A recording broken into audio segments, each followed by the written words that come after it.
देखिए कल से आईपीएल रीस्टोर हो रहा है, दुगने जोश के साथ रीस्टोर हो रहा है क्योंकि इसमें पब्लिक का इंटरेस्ट बढ़ गया है। ऐसा इसलिए हुआ है क्योंकि बीच में 10 दिनों का जो गैप मिला है उसके कारण इंटरेस्ट और दुगना हो गया है।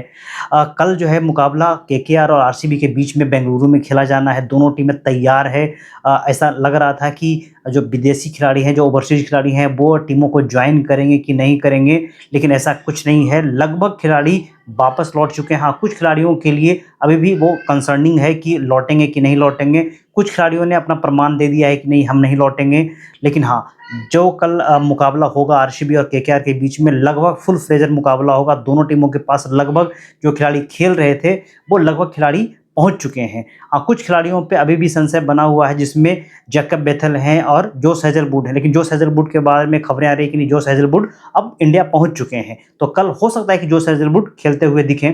तो मैं अभी दोनों टीमों के लिए जो प्लेइंग 11 है वो कैसा होगा, मैं उसके लिए आपको एक ओवरव्यू बताता हूँ कि कल क्या हो सकता है दोनों टीमों का प्लेइंग 11। अगर हम दोनों टीमों की बात करते हैं, आरसीबी और कोलकाता नाइट राइडर्स की, तो आरसीबी की टीम थोड़ा सा ज़्यादा बैलेंस दिख रही है, थोड़ा सा ज़्यादा भारी पड़ सकती है केकेआर के खिलाफ, क्योंकि आरसीबी की टीम पहले से ही फॉर्म में थी।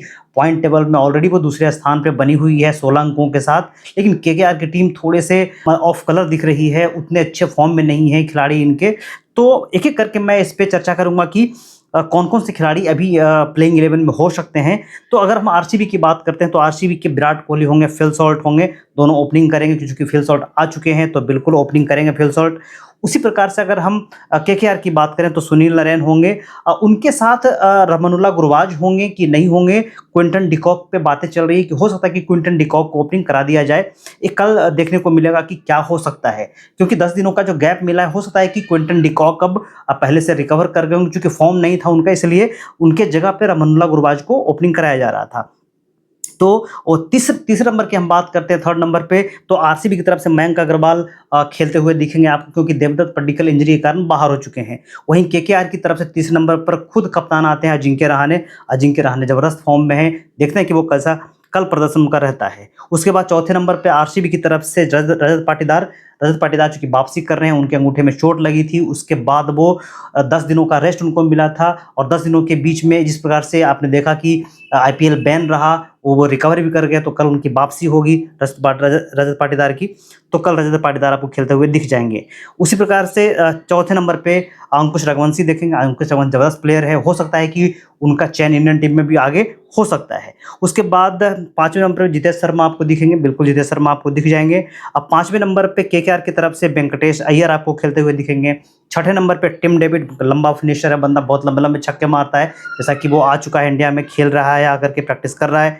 और केकेआर की तरफ से रिंकू सिंह थोड़े से इस बार ऑफ कलर दिख रहे हैं, उतने अच्छे से रन नहीं बना पा रहे, उनके बल्ले पे जो बॉल नहीं आ रही है, तो रिंकू सिंह थोड़े से इस बार ऑफ कलर हैं। उसके बाद रोमारियो शेफर्ड, भैया रोमारियो शेफर्ड कौन नहीं जानता है, 14 गेंदों में 53 रन बना करके आरसीबी को जो जीत दिलाई थी, वो गजब किस्म का बैटिंग था। तो रोमारियो शेफर्ड भी आ चुके हैं, और उनके स्थान पे आप जो है केकेआर में देखें कि आंद्रे रसेल हैं। आंद्रे रसेल के बल्ले से इस बार भी अच्छा कुछ हुआ नहीं है, तो पूरी की पूरी जो केकेआर की टीम है इन दो खिलाड़ियों पे टिकी हुई है, आंद्रे रसेल और रिंकू सिंह के ऊपर, क्योंकि 10 दिनों का गैप मिला है। हो सकता है कि किस प्रकार का प्रदर्शन रहे, बढ़िया कुछ कर जाए, तो उसमें कोई दो राय नहीं है।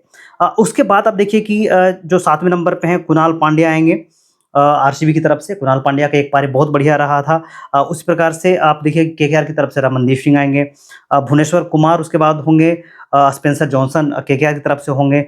अब जोश हेजलवुड आगे होंगे 10वें स्थान पे कि यश दयाल होंगे, ये दोनों में से तय करना पड़ेगा, क्योंकि जोश हेजलवुड पहुंच चुके हैं। अब ये देखना होगा कि वो इंजरी के कारण वो बाहर हुए थे, तो वो इंजरी उनकी ठीक है कि नहीं है, लेकिन उम्मीद है कि जिस प्रकार से वो प्रैक्टिस कर रहे थे तो जोश हेजलवुड कल खेलेंगे। और सब्स्टिट्यूट प्लेयर के रूप में सुरेश शर्मा तो होंगे ही। केकेआर की अगर हम बात करते हैं तो स्पेंसर जॉनसन के बाद हर्षित राणा, और उसके बाद वरुण चक्रवर्ती, और वहाँ पे जो इम्पैक्ट प्लेयर के रूप में यूज होते हैं वो हैं वैभव अरोड़ा। तो ये रहा पूरा का पूरा प्लेइंग 11। कल यही प्लेइंग 11 आपको दिखेगा। मे बी 1-2 चेंज हो सकते हैं, लेकिन लगभग यही प्लेइंग 11 आपको खेलते हुए दिख सकते हैं। कल के मैच का बेसब्री से इंतजार रहेगा, क्योंकि लंबे समय के बाद आईपीएल फिर से रिस्टोर हो रहा है। थोड़ा सा ज़्यादा क्यूरियोसिटी होता है। एक तरफ देखिए कि आईपीएल जब शुरू हो रहा है, तो वहीं पे पीएसएल के बारे में भी कही जा रही है कि पीएसएल को भी फिर से रिस्टोर किया जा सकता है।